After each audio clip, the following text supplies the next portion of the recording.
Hello বন্ধুরা, আশা করি তোমরা সবাই খুব ভালো আছো। আবার তোমাদের কাছে নতুন একটা ছোট্ট ভিডিও নিয়ে চলে এসেছি। আর ভিডিও শুরুতে দেখতেই পাচ্ছ আমি কতটা খুশি, তার কারণ আজকে আমি চলে গেছিলাম বাসন্তী ঠাকুর দেখার উদ্দেশ্যে। প্রত্যেক বছরও না, এই বছরও কিন্তু মিস যায়নি। প্রত্যেক বছরও যেমন দেখি, এই বছরটাও মিস যায়নি। আর মিস দিই কী করে বলো, এত সুন্দর সুন্দর পুজো হয়, এত সুন্দর সুন্দর প্যান্ডেল হয়, এত সুন্দর সুন্দর প্রতিমা হয়, দর্শন না করলেই নয়। আর মিস করা যায় বলো? তো সেই কারণে আমরা রেডি হতে বেরিয়ে পড়েছি। আমরা আমার হাজবেন্ড, আমার বোন আর আমি, তো তিনজন মিলে আমাদের গন্তব্যস্থল যাওয়ার উদ্দেশ্যে রওনা দিয়ে দিয়েছিলাম। আর আমরা এদিকে পৌঁছেও গেছি। দেখতেই পাচ্ছ কত সুন্দর লাইটিং, কত সুন্দরভাবে সাজিয়ে উঠেছে।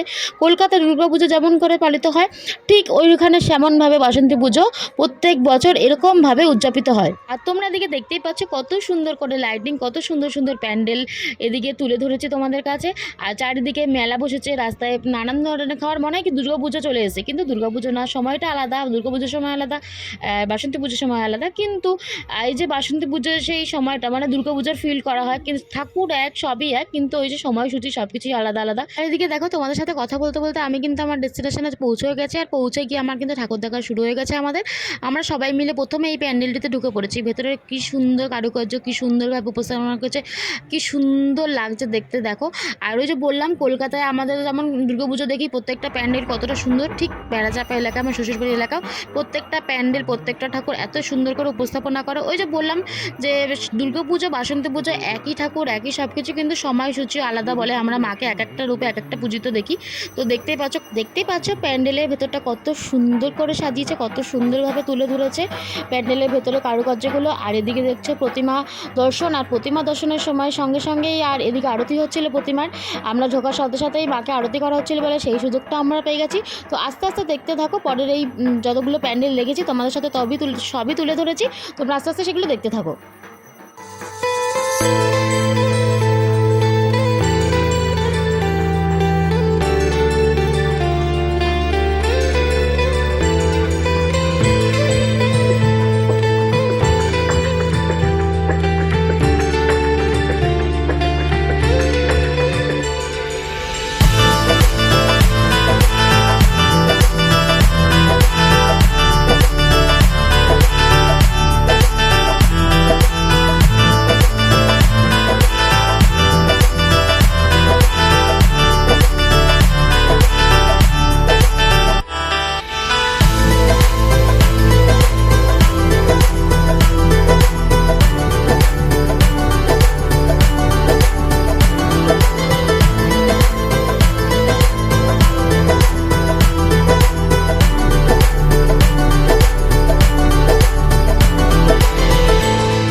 তোমরা দেখতেই পাচ্ছ যে কত সুন্দর সুন্দর ঠাকুর, কত সুন্দর সুন্দর প্যান্ডেল, কত সুন্দর সুন্দর কারুকার্য তোমাদের ছোট্ট ছোট্ট ভিডিও ক্লিপের মাধ্যমে তোমাদেরকে তুলে ধরতে পারলাম। আর আমিও প্রত্যেক বছর যাই, এই বছরও কেন না, তো এই বছর গিয়ে আমারও খুব মজা লেগেছে বলে তোমাদের কাছে আমি তুলে ধরতে পেরেছি এত সুন্দর সুন্দর প্যান্ডেলের কারুকার্য আর প্রতিমা দর্শন তোমাদের কাছে করাতে পারলাম। তার কারণ প্রত্যেক বছর নয়, এই বছর আরও সুন্দর সুন্দর প্যান্ডেল করেছে, আগের বছরও করেছে, কারণ তুলে উঠতে পারিনি কারণ ভিডিও করতাম না তখন। আর এখন যেহেতু ভিডিও করে তো চলো এখনও শেয়ার করা যায় ছোটো ছোটো ক্লিপের মাধ্যমে, তো তোমাদেরকে শেয়ারও করে দিলাম। আশা করি তোমাদের ভালো লাগবে। আর দেখতেই পাচ্ছ পুরো দুর্গাপুজো বললাম না, চারিদিকে লোক ভর্তি, বাচ্চা কাচ্চা থেকে শুরু করে তারপর আশেপাশের মেলা ছোট হোক বড় হোক সব কিছু মিলে একদম পরিপূরক। এত সুন্দর করে আমাদের ওখানে বাসন্তী পুজো মানে পালিত হয়, মানে দুর্গাপুজোর আদলে। তো তারপরে আমরা মেলা থেকে বেরিয়ে একটু খাওয়া দাওয়া করলাম, যেহেতু অনেকটা রাত হয়ে গেছিলো। তো পাপড়ি চাট 3 জনে মিলে শেয়ারে খেয়ে দে তারপরে আমরা আবার বাড়ি ফেরার উদ্দেশ্যে রওনা দিয়েছি। তার কারণ অনেকটা দূরের রাস্তা, প্রায় 2 ঘন্টা রাস্তা যেতে লাগে, আসতে লাগে 4 ঘন্টা, টোটাল মিলিয়ে 2 ঘন্টা মিলিয়ে। তো সেই কারণে আর বেশি দেরি না করে আমরা হাতে সময় নিয়ে তারপরে বাড়ি ফেরার উদ্দেশ্যে রওনা দিয়েছি। এই যেগুলো আমরা প্যান্ডেল দেখতে দেখতে গেছিলাম সেগুলো আবার দেখতে দেখতে আসছিলাম স্টেশনের পথে। তো চলো এইটুকুনি আমার ভিডিও ছিল, কেমন লাগলো তোমরা কিন্তু জানাতে ভুলো না। টাটা।